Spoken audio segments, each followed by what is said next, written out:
Well, it is a pleasure to be here with you today. As Brenda said, this is my first day on the job, so please be easy on me, all right? But what I'd like to do is present this to you, school choice and individual freedom, sort of making the case, advancing Milton Friedman's idea, tell you what his idea was if you don't know, making the case for school choice, and at the end I'll have some time for questions, so I'd love to hear back from you guys. But today would have been Milton Friedman's 100th birthday. And coincidentally, it is also my son's 7th birthday. Now, these two were alive for a very short time at the same time. I imagine the only thing they might have had in common is they were both bald at the same time. My son's an excellent Vouchers player. I don't know how Milton Friedman was at Vouchers. But the one thing that they do have in common, the one thing that they both make me think of, is school choice. So, why did they make me think of school choice? Well, first, Milton Friedman. Now, and what I want to do today is I want to tell you a little bit about both of them, why they both make me think of school choice. In 1955, Milton Friedman wrote a little piece called The Role of Government in Education.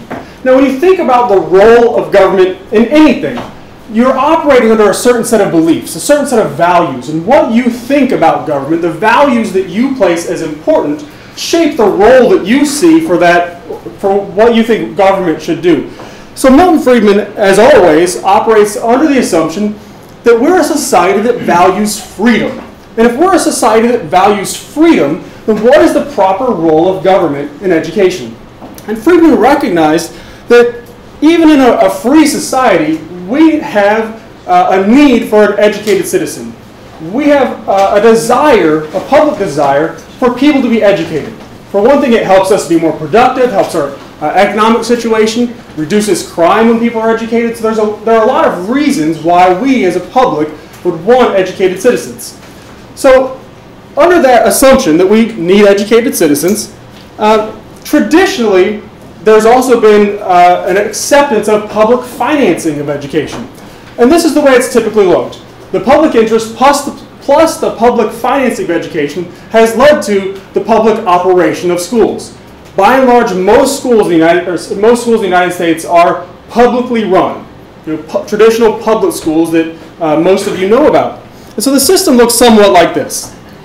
We have schools, and the state or the government gives money to those schools, and then tells the students which schools they have to go to, and they're residentially assigned to those schools. So there are lots of problems with this type of system. Now, if every school was equally good, and all the student bodies were equally the same, this might not be that big of a deal. If every school met every kid's desires, well, why do we need choice? Well, the problem is, as we know, areas are segregated. We have high concentrations of poverty, we have high concentrations of affluent individuals, we have great schools, we have bad schools, we have everything in between. And so because we have this great dispersed variety of schools, this type of system doesn't meet everyone's needs. And so Friedman said, because there's a public interest and we've accepted that there's public financing of public schools, doesn't necessitate that there's a public operation of schools. In fact, we can have private schools, we can have non-profit schools, for-profit schools, we can have all kinds of schools that can meet the public interest, that can teach those democratic values or whatever values it is that we want schools to teach. It doesn't necessarily have to be a public school. So he proposed the school voucher idea. He's kind of credited as the grandfather of the modern school voucher movement. And so what this would look like is, instead of students being residentially assigned to schools and the schools receiving money, the students could choose whichever school they want to go to. And then the money would follow those students to that school.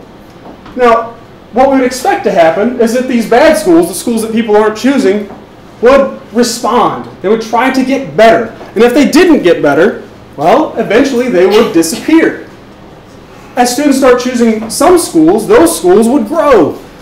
And they might even open new schools. And more schools would pop up to meet the needs of students. So as they see more students choosing this one type of school, more schools would open to try to attract those students. Or the existing schools would change to try to attract those students. And so we'd have this competition among schools where they're trying to get better, they're trying to improve, they're trying to change to attract more students.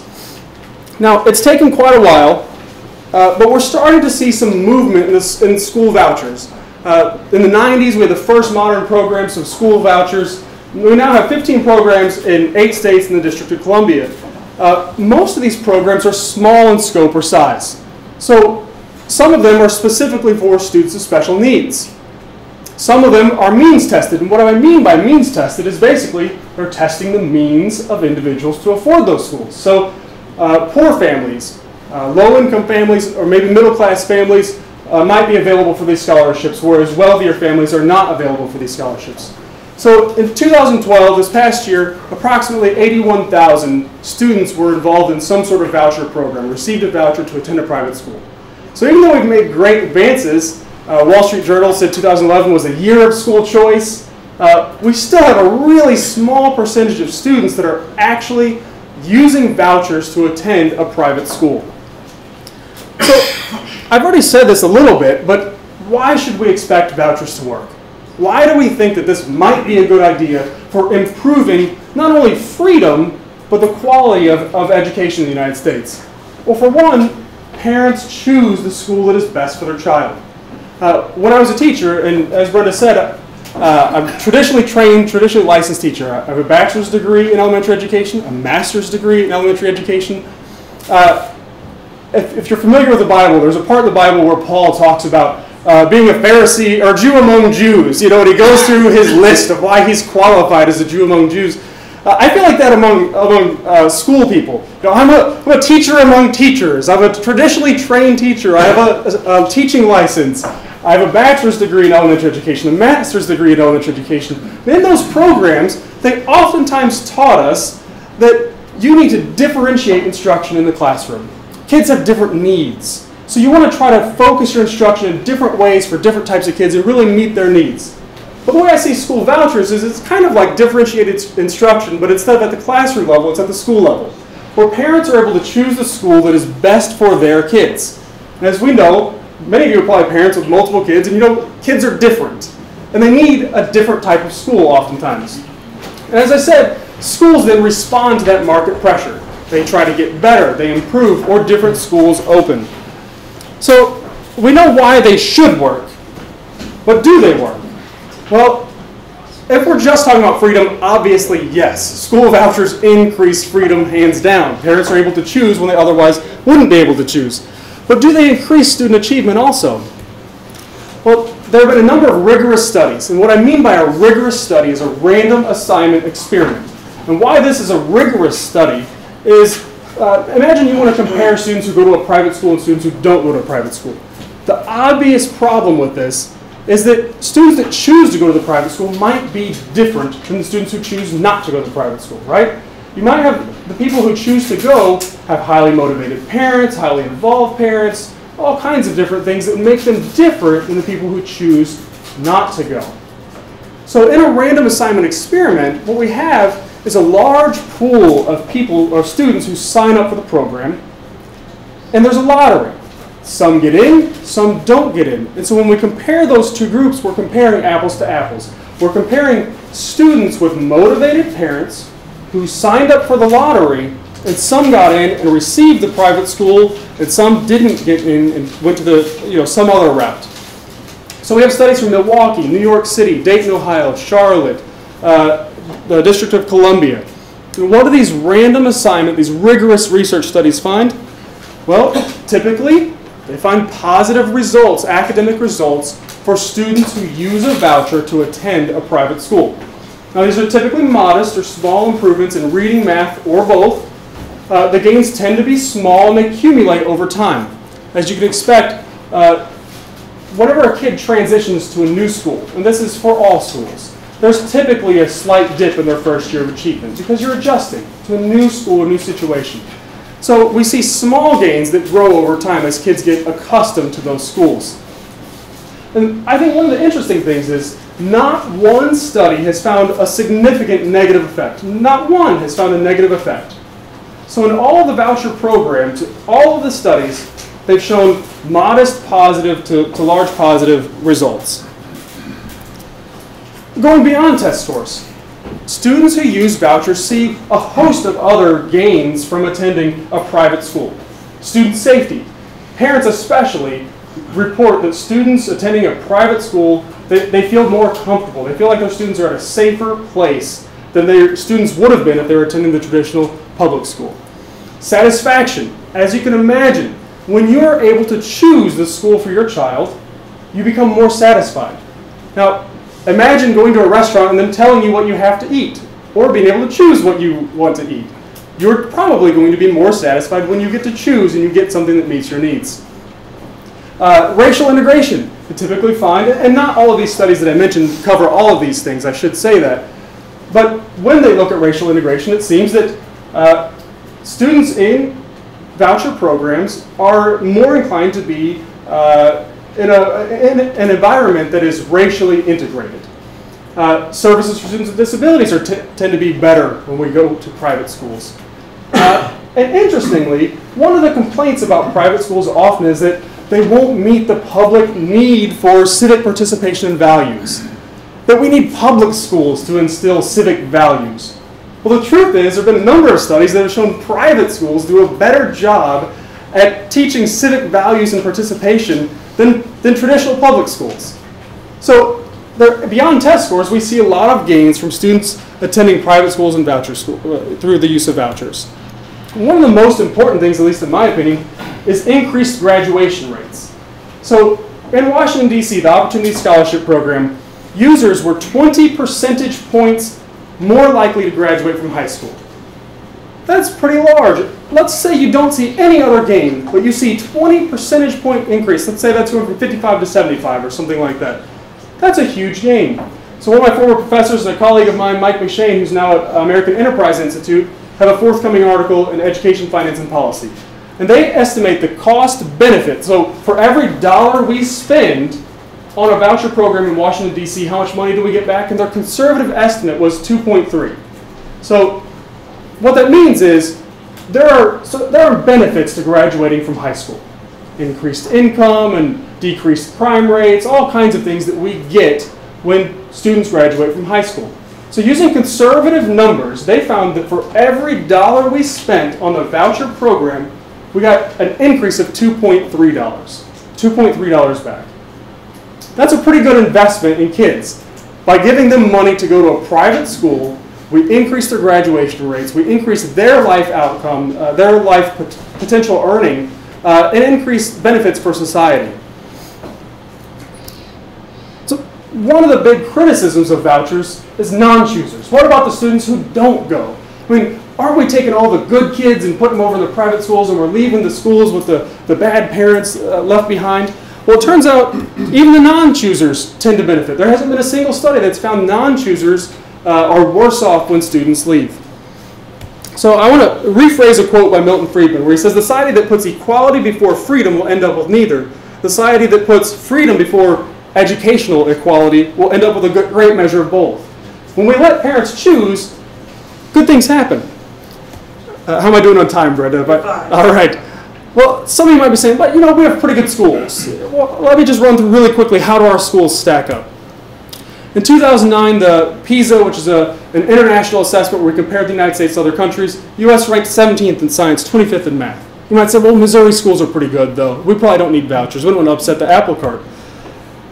In 2011, that's basically the nation's report card is what we call it. Missouri ranked 33rd in 8th grade math, 21st in 8th grade science, 25th in 8th grade reading. We're quite average among the United States. Well, you might say, well, but our local schools, aren't they good? They're pretty good. Well, the George W. Bush Institute has this interesting thing. You can go on their website and find the Global Report Card. And the Global Report Card lets you compare your local school district to the 25 industrialized nations and see how the average student in your local school district would compare. And again, it's at the school district level. So we all know there are some problems in St. Louis, right? But the average student in St. Louis public schools is better than 12% of the students in the top 25 nations. Only 22% in reading. Well, maybe you grew up outside of St. Louis. I know at least 3 people in this room went to Merrimack Valley. Pacific, just out past Six Flags. So you're saying, well, but out there the schools are better. Well, sure, they're better. The average student there is better than only 41% of the students in the 25 industrialized nations, 48% in reading. Well, but maybe you go to a better school. Your kids go to maybe Lindbergh. where they're better than 60% or 69% in reading. Or maybe you went to Clayton, where the average student in Clayton is better than 61% of the industrialized nations in math and 75% in reading. And that's pretty good, but the average student is about average. I think most of us expect more from our schools.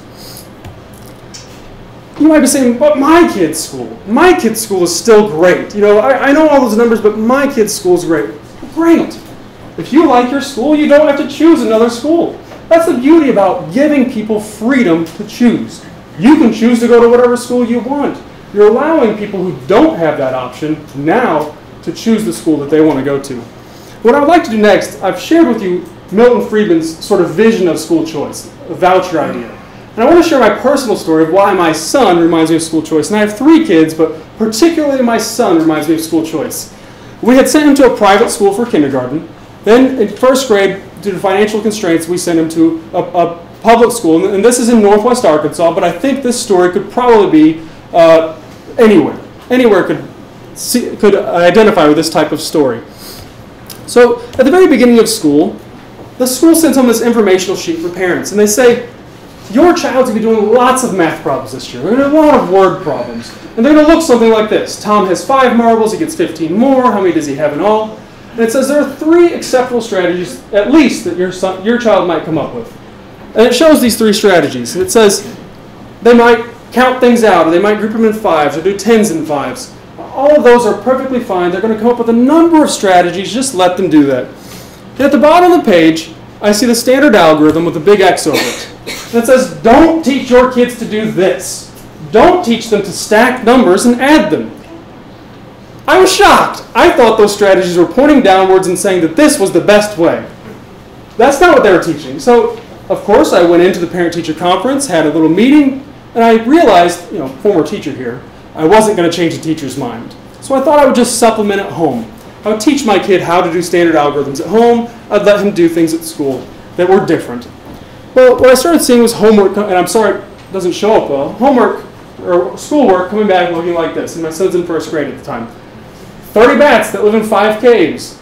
Each cave has the same number of bats in it. How many bats in each cave? This is a division problem around October in 1st grade. I'm not sure they should be doing division at this time. I don't know. But even if they are, I have no clue what he's got all kinds of mess going on here. And this is an entire math lesson. I started seeing work like this, where he would be using invented strategies, which is what they really were encouraging, invented strategies. Leslie has 20 books, and Madison has 25 books. So what kind of question is this? He wants to know the difference between the two. This is a subtraction problem. So what does he do? He takes the numbers that are in the tens place, and he groups them together, puts them in a box. He takes the ones in the ones place, he cancels out the 2 that are in the tens place, and is left with 5, and he gets the answer right. Well, as you can imagine, this invented strategy is not consistent. When he tries it on the next set of numbers, which are 30 and 45, he does the exact same thing. He groups 30 and 40 into the tens place, is left with 5, he cancels the ones in the tens place, and gets the answer wrong. Because he's inventing a new strategy that isn't consistent. So, I got one more example, I think. I just wanted to say that they're also cumbersome, and I kept lots of examples of my kids' work. This is him doing some simple problems, 3 times 10. I mean, imagine if you were doing 4,693 times 98. I don't know what that's going to look like. But the problem was, he was doing all kinds of things trying to get to the right answer, instead of saying, okay, what's this problem asking for? What's the way that I could set this up in a formula, in a standard algorithm, and I could solve the problem? I've got to share one more example, because this was by far my favorite, and I didn't keep the paper, so I've renamed the people just to protect the students in the classroom. So let's say Rex had 15 pencils, and he gave all of them to his 3 friends. How many pencils did Rex give his friends? What's the answer? 15. He gave 15. I don't know. Maybe he gave Brenda and Rick 1, and there's a cute little girl in his class that he gave 13 to. This is my daughter. I don't know. This is a poorly written question. And this is the type of work that was coming home from my kid's school. So, of course, I set up a meeting, had a meeting with the principal, assistant principal, and teacher, and I tried to get them to change. I tried to get them to see that I was right and they were wrong, and they needed to actually teach my kids standard algorithms. And they didn't agree with me. After a long meeting, we scheduled observations, and I went and observed in a first grade, a second grade, and a third grade classroom. And mind you, I am not your typical parent, okay? In this school, the majority of kids came from families that didn't speak English at home. So imagine one of those kids, one of those parents trying to affect change in this school. I had very little impact on this school. So I'll just give you a rundown really quickly of what happened. September 20, parent-teacher conference. November 14, that's when I reached my boiling point, sent the email and said, teach my kid, please. 17th, the teacher replies. December 8th, I have the meeting with the principals. January 11th, I have my first observations, and then January 12th, I have my third grade observation. After that, I realized making change in a public school is a lot like trying to pull teeth. And I should say not all public schools are this way. This one was. But this is what a lot of parents deal with. When they want their school to make some change, to be responsive to them, they run into roadblock after roadblock after roadblock, and they can't get their services or whatever they need for their kids. So what I did, luckily my wife worked in this school district, and the school district actually paid pretty well. So we notified that we were pulling them out in January, and the 27th they had the last day of school, and they went back to the private school. We had the means to afford it. Like I said, the public school district paid my wife well enough that we could leave that public school district. Most families in that district didn't have that option because there wasn't a school voucher law. There wasn't another choice for them. And I even asked a lot of my meetings, at several meetings, I met with the district math specialist. This is one of the largest school districts in Arkansas. And she said, you obviously don't like discovery learning. I said, yeah, you're right. I don't really like discovery learning. And my point here today is not to convince you that discovery learning is bad. If you want to choose a discovery learning school for your kid, great. I want you to choose that school for your kid. I don't want you to make me send my kid to that school. So I said, all right, there are 20 schools in this district. Where can I send my kid where they don't teach like this? She said, well, basically they all teach the same way. I can choose any of these schools in the district because we had an intra-district school choice rule. But I can go to McDonald's here or McDonald's there or choose whatever it is. It's the same choice, one place or another, even if I choose to go to a different school. So the bottom line here is that without a school choice law, without vouchers or something to enable parents to have a voice in their kids' education, lots of kids are trapped in schools that they don't agree with on a number of reasons. Maybe it's a religious reason, but maybe it's just how the school's teaching. Maybe it's a perfectly fine school on most measures, but they just disagree with how the school's teaching. So how do we empower parents? How do we give them more voice in their child's education? And so what I say here is, how do we advance Friedman's ideas and expand individual liberty? Number one, and these are, in my opinion, what we should do, we should expand choice via public charter schools. We currently in Missouri have public charter schools in St. Louis, Kansas City. We've passed a law this past session where they're now in unaccredited districts, and some other places schools can charter them. But we need to have more access to charter schools. We need to pass either a voucher law or tuition tax credits. And I want to quickly say what a tuition tax credit is.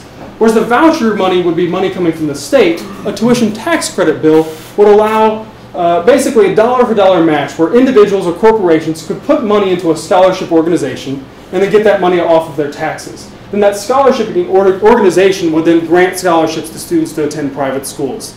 So the money doesn't really go through government hands. And some states have opted to do this. 8 states thus far have chose to do a tax credit program.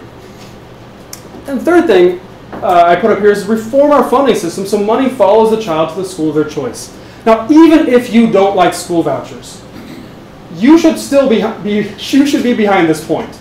And here's why. Right now, the money goes to the district, and then the district distributes that money among schools. And if you know a little bit about public education, you know that the way that teachers get raises typically is by years of experience, and there aren't really a lot of other ways to get a raise. And so what do teachers do?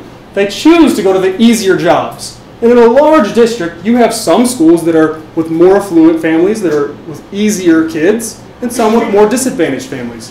So what we see a lot of times is good teachers, or more experienced teachers, I should say, choose into those easier jobs.